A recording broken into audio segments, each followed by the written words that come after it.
¿Qué tal, gente? ¿Cómo están? Bienvenidos a una transmisión más aquí por Rainbow Six en español. Yo soy Foxtrot, acompañado de Marcos. Hoy tenemos una transmisión especial, la revelación de la Operación Red Factor, nuevo operador. Tendremos rework de Consulado. También tendremos la nueva línea que está en el shooting range para poder practicar y cambios de balance y muchísimas cosas más. Mi estimado Marquitos, ¿cómo estás? Todo bien, mi querido Fox, todo muy pero muy bien. Por suerte ya ansioso de ver esta nueva operación. A ver, es algo que ya se venía hablando, lo hemos visto al menos en el roadmap del Six Invitational. Recordemos que es la segunda season de este año. Parece que fuera la primera, pero no, es la segunda, exacto. La primera, recordemos que tuvimos a Brava, de hecho, una operadora que cambió bastante en ciertos aspectos del juego. Pero en este caso tenemos la segunda season del año con bastantes cambios y unos cambios muy aclamados por la comunidad. Sí, creo que pues lo que se veía durante el Major de Copenhague, pequeño sneak peek sobre el nuevo, bueno, no el nuevo, la nueva versión del mapa de Consulado, creo que eso a todo mundo nos volvía locos. Entonces, pues con ganas, ¿no?, de seguir viendo qué nos faltó, ¿no? Cuáles son los detalles que se quedaron dentro de ahí. Obvio, el nuevo operador, qué es lo que va a presentar. Vimos que Brava fue muy disruptiva, fue el recambio, ¿no?, para la Twitch. Ahora también se puede utilizar a la Brava. ¿Qué es lo que traerá este nuevo operador? Y obviamente, pues, ¿qué es lo que pretenden, ¿no?, con la nueva línea, ¿no?, del shooting range, que me dijeron que está bastante bueno, ¿eh? Dicen que está bueno ahí como para entrar en calor, ¿no?, antes de entrar a las rankeds. Entonces, nada, siento que es una season que puede llegar a cambiar varias cosas. Sobre todo ahí, como decía Fox, haciéndole un pequeño +1, el mapa de Consulado, ¿no? Antes era un mapa que era muy difícil de jugar en ciertos aspectos, muchas ventanas, muchos spawn kills. Vamos a ver cómo cambió esto, si es que cambió, porque quién vaya a saber, por ahí hasta le ponen más spawn kills, no creo. Pero sí vamos a ver cómo llega a cambiar esto, o cómo llegan a cambiar directamente el mapa de Consulado en sí, porque recordemos de que era, sinceramente hay que decir la verdad, era un rework que le hacía falta a Consulado. Sí. Sí, de hecho, de los mapas que yo creo que ya necesitan o que ya empiezan a sentir el rework, bueno, Consulado en primerísimo lugar, después tal vez Coastline, ¿no? Que yo creo que hay mucha gente que todavía dice, no, aún aguanta, ¿no? En la versión en como está todavía aguanta. Y por ahí Oregon, me encantaría poder ver un rework de Oregon. Tú, mi estimado Marquitos, ¿qué mapa te gustaría ver reworkeado de los que ya tenemos, que ya han sufrido algunos cambios, pero que dirías, este mapa tal vez me gustaría verlo? Avión presidencial, no, mentira. Oye, lo dirás de broma, pero sí, ¿eh? De eso sí, puede ser. No, a ver, creo que estoy de acuerdo con vos. Quizás Litoral, me gustaría verlo un poquito más reworkeado. Siento que es uno de los mapas que nos quedan como también de la famosa old school, ¿no? De esos mapas que no se han modificado mucho. El mapa de Villa incluso, ¿por qué no? También un pequeño retoque. No sé si un rework entero, porque el mapa de Villa también, así como está bastante bonito. Pero quizás un pequeño retoque, un pequeño cambio que llegue a darle un poco más de versatilidad a este mapa, que sabemos de que es a veces muy tirado hacia la zona de la defensa. Pues estaría bueno que se vea un Villa un poquito distinto. También un Oregon, ¿por qué no? Es uno de esos mapas que ya piden a gritos un rework. Sí, completamente de acuerdo. Pues ya estamos a escasos minutos de ver la revelación completa. Les hemos preparado el video, les hemos preparado subtitulado para que todos puedan disfrutar, ¿no? Los drops también.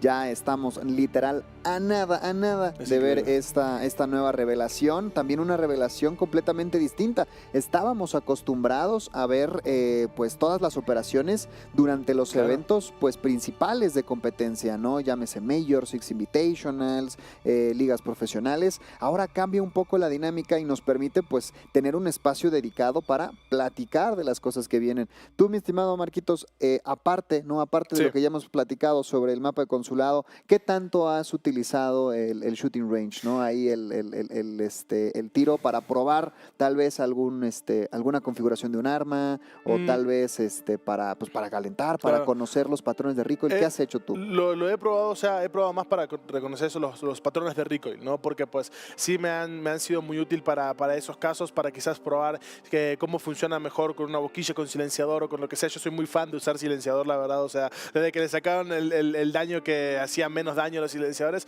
pues soy muy fan de usar los silenciadores, la verdad, o sea, hay que decir la verdad.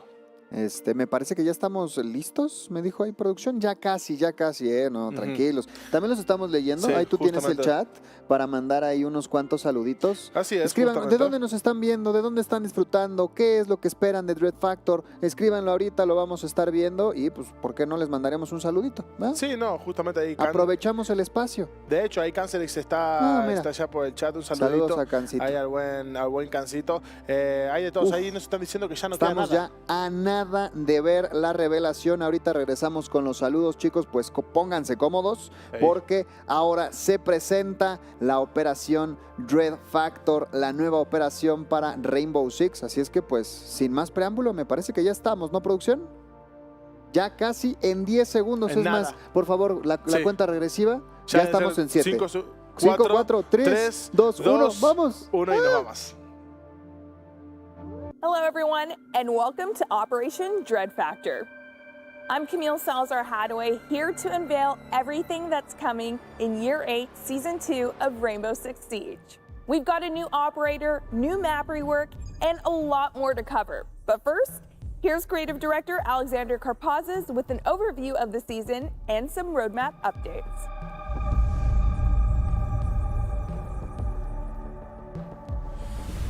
Welcome to Operation Dread Factor. This is introducing a new operator, Fenrir, hailing from Sweden, who's joining the Red Hammer squad.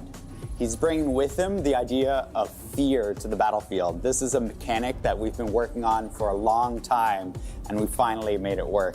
And we're happy to introduce him to the rest of the operators. On top of this, we have a big, long overdue map rework for Consulate. We hope you enjoy it. And we're bringing much, much more. We're bringing balancing changes, quality of life changes, and accessibility changes to make the game that much more enjoyable to play, including permanent arcade being released this season for everyone to enjoy. As with last year, we want to be fully transparent with what we do with the roadmap and any changes that we make. And these changes are actually informed by you, your voice, and your feedback. That means this season, we're delaying the Frost rework to Season 3 so that we can focus on the priorities that you mentioned to us when we announced this initial roadmap. That means Grim will be getting a buff this season, as well as the observation blocker being moved up to this season, Season 2 as well. For Frost, we want to make sure that you can play the Lab TS this season with those changes. There will be a dedicated spot on our 6 Fix where you can give us feedback for Frost. Fear is coming to Rainbow Six Siege, and I'm not talking about 20 seconds left on the clock, diffuser in hand, what do you do, fear. I'm talking about this. This is what it looks like when an attacker is caught in the radius of Fenrir's FNAT dread mines. Are you afraid yet? You should be. Fenrir brings a whole new way to undermine the attacker's advances, one that's unlike anything we've seen yet in Siege. Next, you'll hear from concept artist Sunshine Kim about the design and creative vision of this unique operator. And then Director of Gameplay Design Jeremy Carvant and Game Designer Dominic Clement will elaborate on the features that make Fenrir someone to be feared.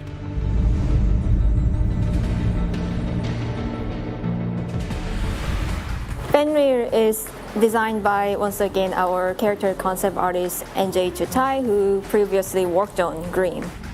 Fenrir looks dangerous, somewhat frightening, but it's not reckless or evil. Since he's a scientist and a trained soldier at the same time, we really wanted to capture those two elements in the visual design. We explored light urban combat outfits for his general aesthetics and something more advanced high-tech equipment that could be a focal point of his design. In this case, his neck collar slash mask that gives him immunity to his own gadget. Keeping rest of the design more grounded, we allowed certain room for fantasy on his gadget that can really show the character he can belong both combat and lab environment at the same time. So when our team started to work on Fenrir, we found interesting information about military scientists conducting researches around psychochemicals. They were looking for ways to fight enemies with cloud of gas that can impair the brain and send a subject into a state of delirium. So Fenrir's device is a diffuser of psychochemicals. When it's activated, the metallic casing opens. When it detects the presence of hostile, a gas is sprayed. When opponents are under the influence of this chemical, their brains are affected, their perceptions are clouded, and their field of view are obstructed with hallucinations. Because of the nature of this character, we built this scary-looking device. Fenrir works with chemicals, so the casing is corroded, creating this skull that became part of this identity. When it triggers, two glowing eyes are watching you while you are slowly sinking into the obscure universe of Fenrir. So Fenrir joins Rainbow as the mastermind of the defense. He's a unique trap operator that can truly adapt and redirect his own utility to the ever-changing flow of a round. So Fenrir brings the FNAP mine. It's a throwable sticky gadget that can be deployed pretty much everywhere. Once it's deployed and it's activated, it can be triggered by an attacker that walks in its line of sight. Once it's triggered, the mine will release a toxin cloud.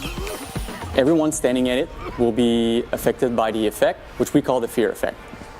In short, the fear effect is essentially a curtain, an opaque bubble around you that limits your visibility range to a few meters. Past that, it's complete darkness. So when the round starts, Fenrir has all of his gadgets in his pocket. And when they're deployed, they're basically inert. They don't do anything and they're armored. So they can't be destroyed by bullets. They can only be destroyed by explosives. Aside from being there and looking mean, they really don't do anything. That is until Fenrir activates them with one of his 3 codes. He has 3 codes and 5 gadgets. So he has less codes than actual gadgets, so he needs to be mindful of which one he's going to activate and which one he will remain armored. Because once they're activated, they open up and they're no longer bulletproof. So they're very vulnerable to bullets, lasers, and obviously explosives. Once they're open up, they mean business, and it means that it can be triggered by attackers and affect them.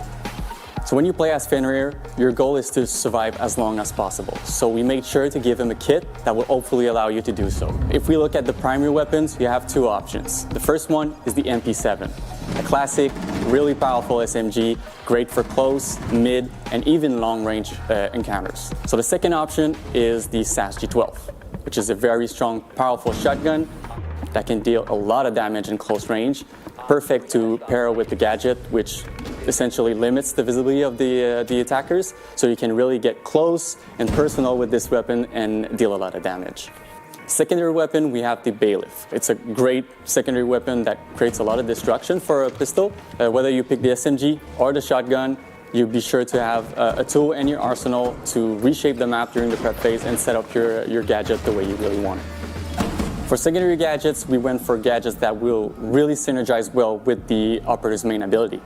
The first one is barbed wires. The FNAT will reduce the visibility, and the barbed wire will slow them down. His other option in terms of secondary gadget is the bulletproof cam. Again, a great synergy with the gadgets because you can use the bulletproof cam to keep watchful eye on your FNAT, and you can also use the bulletproof EMPs to disable any pesky attacker drone that might be coming in to destroy your gadgets. So Fenrir is a very flexible operator. It can be very useful for new players as much as for very experienced players. For new players, if you don't want to deal with having to manage and jungle with all the codes, you can just deploy your gadgets, activate them, and play them like a regular trap operator. If you want to be a bit more advanced and kind of trick the attack, you can really juggle with the codes, activate your gadgets when they need to be activated, deactivate them to protect them, do this dance of the mastermind kind of controlling where the gadgets are most effective and affect as many attackers as you can. Keeping up with the synergy between the operators and the gadgets, you have a lot of synergies with other operators. So like Melusi in Clash can combine their slowdown effect with the FNAT. They'll have their visibility reduced and also they'll be slowed down, so they might be stuck in this effect a bit longer thanks to that. Any last words? Combining it with other operators like Thorn means that you can kind of catch these attackers in their moment of panic and hopefully deal them a lot of damage with these gadgets. Another group of operators that are very useful with Fenrir is the intel gathering operators like Valkyrie, like Pulse, like Solis. They're all very useful operators that can really collect as much intel as they can and share this intel with Fenrir, so Fenrir can be more aware of which one of his gadget needs to be activated in order to be the most effective. Operators that can be a bit more sneaky could potentially get a bit closer to the victims and give them a good scare, like, well, Kavera. So if you have a Fenrir on the other team, you have a couple options in terms of counter. The first one is the classic combo of IQ and Thatcher that can be brought to deal with these FNAPs. So Finka is another very interesting counter. She won't completely remove the effect, but with her nano boost, she'll be able to kind of reduce the effectiveness of the fear effect, giving you more breathing room and more room to see around you and find hopefully cover to be safe. An interesting counter that you can bring is Mountain. Mountain can trigger them and provide cover for the rest of the team to come in and destroy the FNAT that have been triggered. Since he has the shield, the visibility reduction is not the end of the world. He's still protected. And finally, you have Twitch and Zero that can be brought to hunt down all the activated FNAT and zap them with their lasers. We can't wait to see the strategies and kind of big brain plays that will come up with Fenrir. He's really an operator that can play with collecting information and removing information from the attackers. So we can't wait to see players run around activating, deactivating their FNAT and scaring attackers throughout the next season. We've seen your excitement about the upcoming map rework for Consulate, and now we want to give you more details on the renovations and updated bomb sites. And by we, I mean Team Lead World Jeremy Dowsett.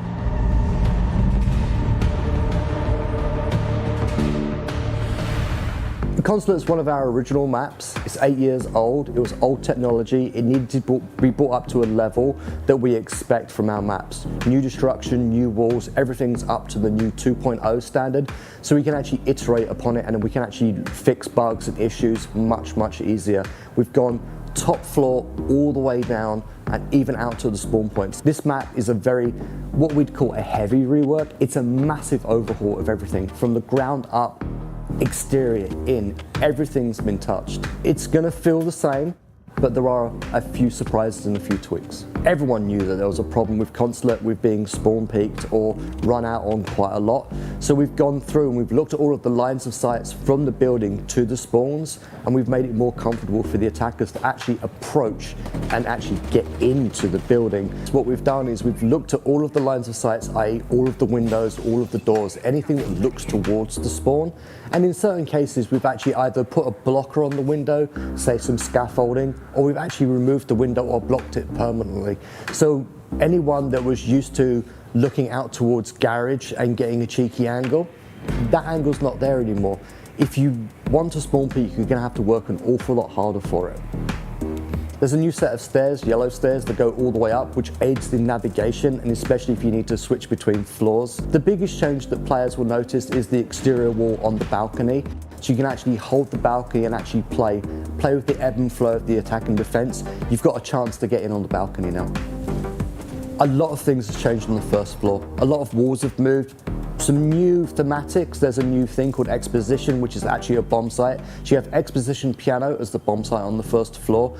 Entrance lobbies changed. Spiral stairs, you're still going to recognize it. It's the same, but refreshed. A lot more cover and a lot more ways to actually approach the bomb site. It's less open. It plays much nicer than it did before. Everyone loves to hate garage. The smoke plant was everything. Every time you watch this map get played in Pro League, when it was in Pro League or in Ranked, you know what's going to go down. They're going to plant behind the truck, they're going to smoke, and then they're just going to hold it all the way out on the exterior, and you're not going to be able to counter them. Now you actually have to enter through a new room to get into garage to the bomb site to actually be able to plant. This means you can't hold it from the outside, so you have to enter the building. Same thing if you're attacking from server side. There were lots of lines of sight and they would hold on a really long angle. We've looked at the angles and we've cut them all down. The flow's a little bit different, the bombs are in different places. Not only is the garage changed with the big new entrance and the doorway through, there's a doorway to the side of it now that goes to yellow stairs. It's always nerve-wracking for the team, who did an exceptional job. It looks amazing, the artists were great, the lighting looks great. I think the players are going to love it. So like Nighthaven, you can't ban Consulate. We want the players to be able to experience the new map, the new navigation, and the hard work of the team. In Siege, all it takes is one bullet. And to help you make each bullet count, the shooting range is continuing to evolve. Associate Game Director Christopher Budgeon is here to tell you more about the new features, including a destructible surprise.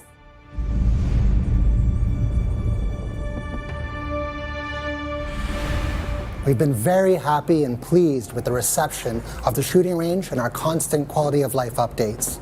Now, in Operation Dread Factor, our Shanghai team is bringing our largest update yet. The aiming lane allows players to practice through play. Whether they want to customize the movement and speed of different targets from the shooting range so you can test recoil and damage directly in an endgame situation. You can create customized setups if you want to adjust the speed, movement, or the distance options of different sets of targets. Now you can master your reticle management in a real-life situation, but without having to leave the shooting range. What we really want to do is allow players to get their hands on their favorite weapons and their customized loadout and put that directly to use so they can train and improve their skills in the shooting range. While we were really happy to bring the aiming lane for Season 2, we're actually bringing one extra thing as well. We're bringing a destructible wall into the damage lane. Destruction is really important in Siege, and so allowing players to test how much destruction a weapon will do versus the damage that it creates is a new variable that players can choose to determine their ultimate loadout. Practice creating rotations or making lines of sight, or even check what the damage fall off is when you're using your weapons through a soft wall. We're really happy to have destruction right there in the shooting range. From golden guns to headshots only, arcade game modes are a fun way to flex your Siege skills. And in Operation Dread Factor, we're introducing the permanent arcade playlist. For the full breakdown, let's go to game designer Robert Cole.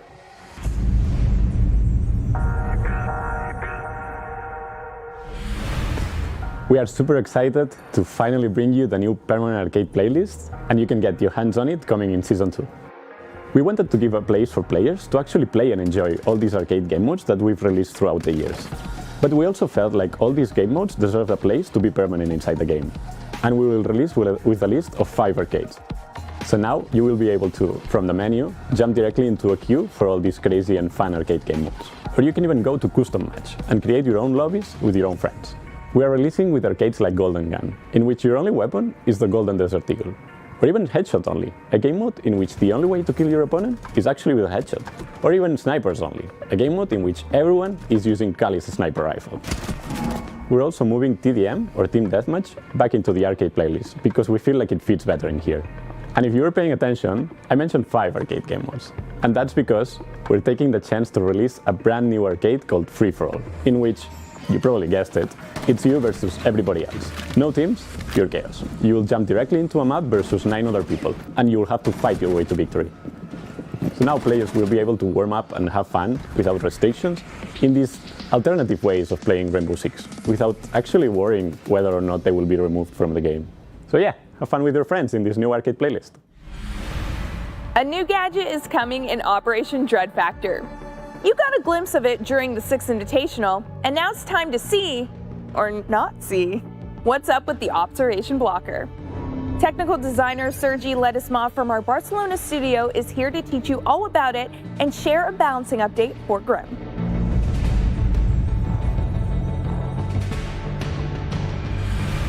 Intel Gathering is one of the core pillars of the Siege experience. We want to reinforce this gameplay by giving defenders more tools to deny information to the attacking team. That's why this season we're releasing this new secondary gadget, the Observation Blocker. This gadget, once deployed on the ground, creates a digital barrier that blocks vision through attackers' observation tools, forcing them to drone more aggressively and giving more opportunities to defenders to destroy those drones. Defenders choosing this secondary gadget will start with 3 on their pockets, so they will be able to cover large portions of the map. When it comes to synergies, the gadget can be used in combination with operators such as Kait, Maestro or Melusi to hide valuable pieces of utility. For example, with Maestro, you're going to be able to hide your evil eyes behind an observation blocker and gather information and shoot with a camera without getting your gadget exposed to drones. It can also be used to defend strong positions. You could, for instance, place a deployable shield, a couple of ADSs on the wall, lay some traps, and hide the entire setup behind an observation blocker. Attackers won't know what threats are hidden behind this gadget, so they will have to either reach their drones, find a way to destroy the gadget, or pick themselves without enough information to win the gunfight. The gadget can be destroyed by bullets, explosions, or even be hacked by Brava, so defenders will have to find safe positions for it to be useful during the round. With the gadget in play, attackers will have to drone smarter and with more precision to gather the information they need to win the round. The addition of this new secondary gadget will create new gameplay interactions in the intel gathering experience, and will also give the defenders more flexibility when it comes to assembling their team compositions. Grim hasn't received as much playtime as we would like. We think the main reason is how hard it is to apply the effect onto the defenders. We want to buff him, to make his gadget more reliable and impactful. And to do so, we will release 2 updates, the first one coming this season and the second one later during the year. From now on, the deployment sequence of his gadget will be much faster, so as soon as the projectile sticks to a surface, the beast will be released shortly after. We are also increasing his area of effect, so the beast will stick to more defenders. Additionally, we are doubling the duration of the beast, so the area will be denied for much longer. We are also improving his loadout. He's going to be receiving the bailiff as a secondary weapon and the hard breach edge as a secondary gadget. These new tools of destruction will help him create new lines of sight for his gadget to be useful. This set of changes will make him more reliable, effective, and versatile. We have more changes under investigation for this operator, so you can expect more improvements during the year. It's time for an accessibility update for console players. New controller layouts are coming. Associate producer Jane Gonchar from our Keep Studio has more.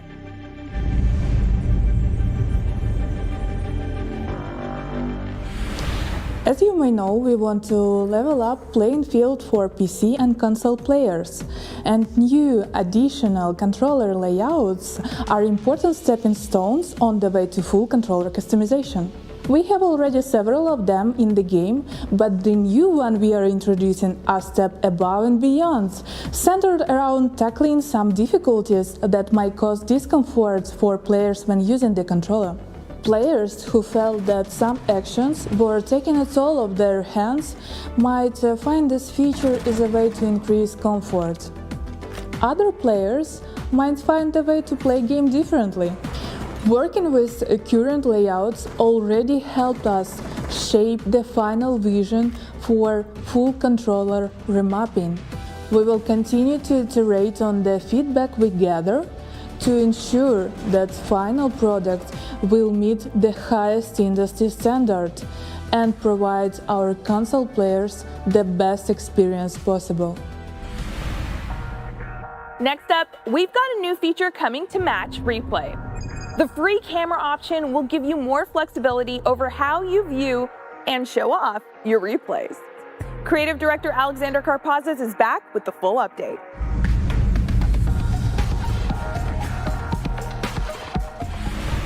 Free camera for Match Replay is coming to Siege, and this is a new perspective of spectating matches. This breaks from the top-down view or the first-person view of the game. Now you have complete freedom to move around the map as a camera, to inspect things that you never saw before, and to see strategies from a whole new light. The goal of FreeCam is to provide players with the tools necessary to review their match, to review the strategy. No matter where you are, you have the freedom to move around that map and inspect those details that you missed before. This means that the next level of FreeCam in a future update will be an update to the HUD, so you can also hide it as well. This would be a fantastic tool for creating content. This means that you can set up the camera that you want, the capture and performance that you want, so that you can create that amazing video that you've always dreamed about creating inside of Siege. In Season 2, we're bringing a quality of life update too, for everybody who enjoys playing squads. We're providing squads the opportunity to vote when the squad's ready to jump into the next fight, and the squad leader will instantly be able to move them into that next matchmaking phase straight from the after-action report. This isn't the only quality of life improvement we're doing in this season. We spoke at the SI about interactions with gadgets and improving that. And we're delivering with the first step, which is the diffuser pickup, making it more generous and more intuitive in order to pick up that gadget, and providing the option to players whether or not they want automatic pickup or a prompt to pick it up. The future means that we'll be bringing these improvements to other gadgets as well. And like we promised at SI, the idea of putting down your gadget, picking it up, and even throwing it will be on the roadmap for future updates. Operation Dread Factor is coming to the season test server next week. Get a first look at Fenrir, his fear-inspiring gadget, and the reworked Consulate map. And remember, whether you're on the test server or in the live game, reporting issues you encounter to R6Fix will get you a chance to earn some extra rewards. That's all for our show today. Thanks for watching.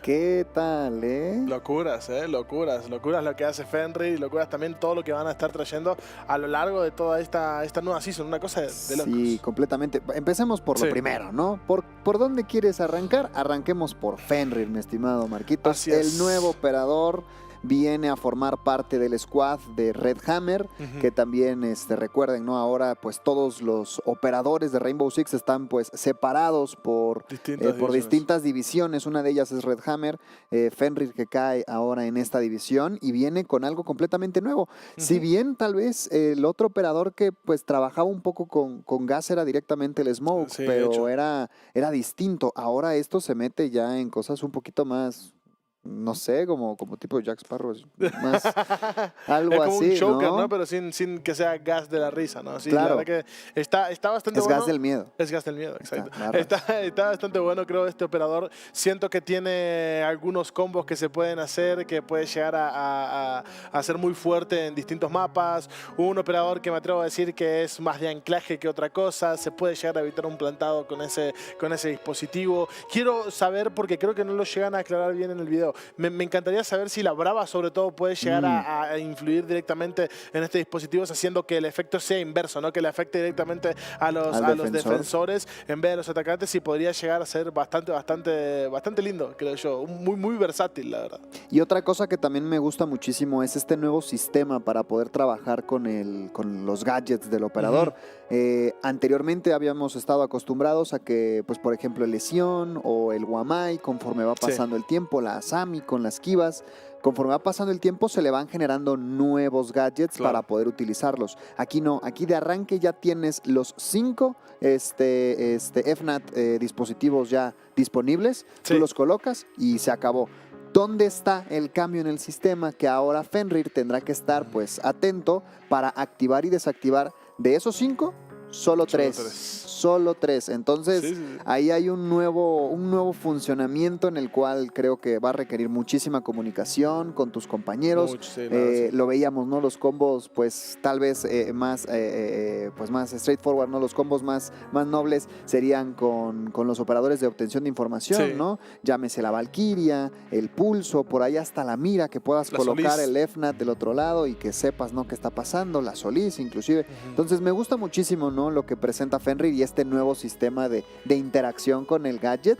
Creo que es algo que pues podríamos estar viendo, inclusive, ¿por qué no? Que se investiguen, ¿no? En el test server, en el laboratorio de test server, que de hecho ahí viene mi siguiente punto. Hubo ahí un cambio, ¿no? Porque para esta operación se tenía considerado la llegada de Frost, pero se movió para Season 3 y con la opción de poder utilizarla previo en la etapa de laboratorio del test server, ¿no? Sí, a cambio lo que hicieron fue cambiar porque Grimm se supone que iba a sufrir un pequeño rework en la siguiente Season, lo traen directamente en esta Season, ¿no? Que yo creo que es algo que también le hacía mucha falta a este operador, pero quizás enfocándonos un poco más en lo que decías del buen Fenrir, ¿no? Sí, siento que tiene unos combos que van a necesitar de mucha información y sobre todo lo que veíamos ahí, si sos nuevo jugando este operador, puedes simplemente ponerlos, dejarlas activadas y que pasen, ¿no? Y ya, ¿no? En el caso de que seas un jugador un poco más experimentado, que le guste jugar un poco más con la sorpresa y todo eso, pues vas a poder poner los distintos dispositivos e ir activándolos y desactivándolos para que no te los rompan, porque recordemos de que mientras esté cerrado es antibalas, pero ahora si ya pues lo terminas activando, pues se pueden romper con estas mismas balas. Entonces el ir jugando con este dispositivo de activando para quizás infundirles el miedo, luego desactivándolo, luego volviendo a activar y así, podría llegar a estar muy bueno, la verdad, ¿eh? Sí, creo que es una de las cosas pues más interesantes. Sí. Ahora, Consulado, si me preguntas a mí, es un mapa completamente nuevo, ¿eh? Sí, es un mapa que tiene cambios pues tan radicales, desde las cosas pues ya más icónicas, ¿no? Como lo era el push por la zona de garaje, ahora pues queda completamente cambiado, ahora tienes que meterte a una etapa pues previa, ¿no? de lo que es el garaje para poder hacer el push y poder jugar de esa forma. Tiene cambios por todos lados, más cuartos, todos los spawn picks o al menos todas las líneas de visión que daban hacia afuera también ya fueron neutralizadas o cambiadas. Entonces eso a mí me parece algo bastante interesante y creo que resuelve también muchas de las cosas que carecía o que tal vez pues frustraba, ¿no? a todos nosotros cuando jugábamos en Consulado. Sí, normalmente era muy fácil que salgas del spawn y ya tengas un spawn kill por cualquiera de estos spawns. O sea, era muy fácil que desde una ventana te estén spawn killeando porque tenía muchas ventanas, muchas líneas de visión hacia el exterior, ¿no? Este mismo mapa. Sin embargo, ahora, como decía ahí también uno de los ingenieros, digamos, que llegó a reworkear este mapa, pues decía que prácticamente esas ventanas ahora las bloquearon permanentemente, o quizás tenés que, como por ejemplo la parte de que antes estaba la zona de proyector, el site, que tenía unas 2 ventanas para poder salir, ahora tiene como una puerta en donde vas a poder utilizar una granada de impacto para poder romper este lugar y salir a hacer un runout en el caso de que quieras, pero es un poco más costoso, ¿no? Digamos, o sea, te va a costar una utilidad, te va a costar quizás el sacrificar poder hacer alguna rotación o alguna línea de visión. Entonces me parece algo bastante balanceado ahora sí el mapa de Consulado. Me gustó mucho este rework, lo hicieron más cerrado en ciertos lugares, en otros lugares un poquito más abierto, más tirado hacia un poquito la defensa. Veíamos ahí como en la parte de garage te puedes quedar holdeando justamente todo lo que es el bridge y con una muy buena cobertura. Entonces me gusta este rework de Consulado justamente a mí. Un gran rework. Y hablando de reworks, también viene el buff para el buen Grimm, que ya lo habíamos mencionado, ¿no? De hecho. Ahora pues ya tiene un cambio, ¿no? Al momento de utilizarlo, el área de efecto de lo que son las abejas ya es más amplia, la duración también del ping es más amplio, lo cual pues da un poquito más de variedad. Aparte se ha reducido el tiempo de activación. En cuanto el dispositivo se pega a una superficie, a partir de ese instante, pum, salen todas las abejitas y ya vas a tener info directa.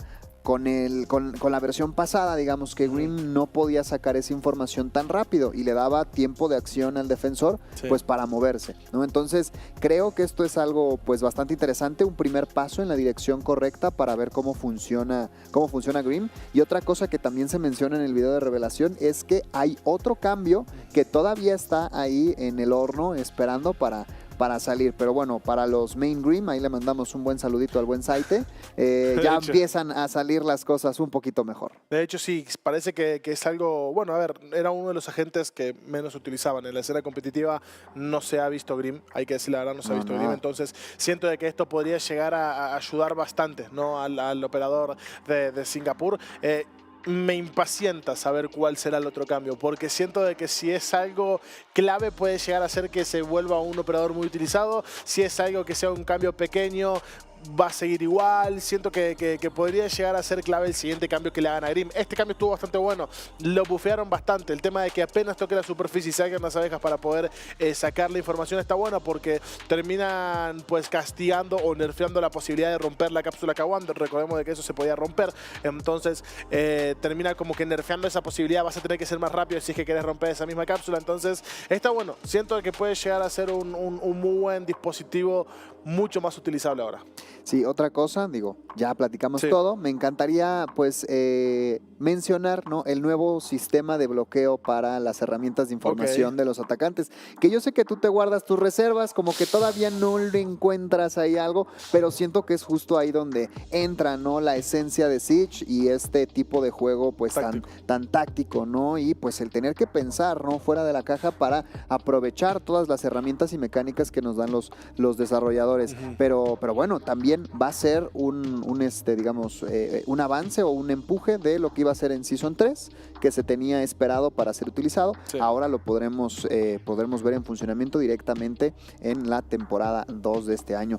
Y otra cosa también importante, van a ser 3 de estos bloqueadores por operador. Entonces vas a poder pues prácticamente nublar, ¿no?, la información que traigan con los drones en un alto porcentaje dentro del mapa. Entonces eso me gusta bastante. Sí, es algo a lo cual sinceramente no le encuentro, o sea, me gusta el dispositivo como tal, el concepto me gusta, pero es algo que siento que puede llegar a, no sé, siento que va a ser difícil utilizarlo. O sea, la fase de preparación va a estar muy buena, porque claramente la fase de preparación, el tema de los droneos, te va a permitir romper muchos drones, te va a permitir, en caso de ser Mosi, poner una pequeña plaga detrás de ese dispositivo, poder apropiarte de esos drones. Siento que eso va a estar bueno. En la fase de preparación, ok, pero luego ya en la fase de acción lo veo un poco más complicado al utilizarlo. O sea, si bien vas a poder quedarte holdeando detrás de ciertos lugares, recordemos que aún así, de todas maneras, eso, o sea, esa pequeña barrera es solamente para los drones. Te van a poder ver igual detrás de esa barrera. Y bueno, por último, de las cosas más interesantes, son 2 cosas que me encantaría platicar antes de llegar ya al final de esta transmisión, que bueno, lo bueno dura poco, muchachos, así son las cosas, ¿va? El primero, modos arcade permanentes en Rainbow Six, el nuevo modo Free for All. Ahora vamos a poder jugar en contra de otros 9 players. Antes era exclusivamente 5 contra 5, ahora vas a tener que rascarte con tus propias uñas. Eso me fascina. Y bueno, los otros modos que ya teníamos, el modo Snipers, solamente con rifle de Cali, el modo Golden Gun, que tú lo habías dicho, y Headshot, ¿no? Ahí pues podremos, ¿no?, aprovecharlo. Y otra cosa que también se menciona que me fascinó es que todos estos modos los vas a poder jugar en partidas personalizadas, lo cual significa que vas a poder armar tus propios lobbies con tus amigos y vas a poder disfrutar de estos modos de juego que, reitero, se me hacen una locura. Y por último, el shooting range. Oh, sí, no, eso va a estar muy bueno. Eso creo que es algo que va a ayudar mucho a la comunidad, sobre todo a los que como yo somos mancos y no tenemos muy buena puntería, creo que va a ayudar mucho. Otra de las cosas que a mí en especial espero también que se ya implemente en algún momento, si es que se llega a implementar, porque no lo llegan a aclarar bien. Lo de los dispositivos, que esto es algo un poco más de player comfort, el que se agarra automáticamente, el que lo puedes elegir si es que lo querés agarrar automáticamente o manual. Y llegaron a hacer alusión de que hasta incluso vas a poder tirar el Sedax en un momento. Esperemos de que llegue eso. Yo creo que sería muy, pero muy, no solamente divertido, sino que estaría bueno ver como, por ejemplo, no sé, sos su montaña en el medio del safety y ves volando el Sedax, ¿no? Así de la nada. Sería de locos para que pasen a plantar. Creo que sería algo, pues, a ver, estaría bueno, sería muy bien implementado, ¿no? El tema de poder tirar el Sedax para pasar directamente, tomar, y en caso de que no tengas el Sedax, que lo tiren directo para que lo pueda plantar. No estaría mal, lo volvería un poco más incluso táctico. Sí, son varias de las cosas, ¿no?, de los cambios que se han mencionado. Chicos, pues nada, nosotros ya hemos llegado al final de esta transmisión. Esperemos que la hayan disfrutado, que hayan visto y se hayan emocionado con nosotros con esta nueva operación Dread Factor, que por cierto, el día de mañana sale en los servidores de prueba para que ya estén listos, descarguen y se pongan a jugar Dread Factor. Ya lo saben, Rainbow Six Fix, que es la página para poder reportar cualquier tipo de problema o error que encuentren al momento de jugarlos, y que se les va a dar una recompensa. De hecho, ahí veía, ¿no? De acuerdo a la cantidad de errores que mandes, te van a dar, en recompensa también muchos alpha packs con distintas rarezas, ¿no?, en cada uno de ellos, garantizadas. Así es que, pues para que vayan, pónganse las pilas, chequen, si ven, ay, esto como que no me cuadra, lo voy a reportar, ahí aprovechen. También es súper intuitiva la página, entonces son cosas muy interesantes. La gente de consola que también tuvo ahora, ¿no?, los cambios a los layouts, digo, ahí ya nos van a poder decir después cómo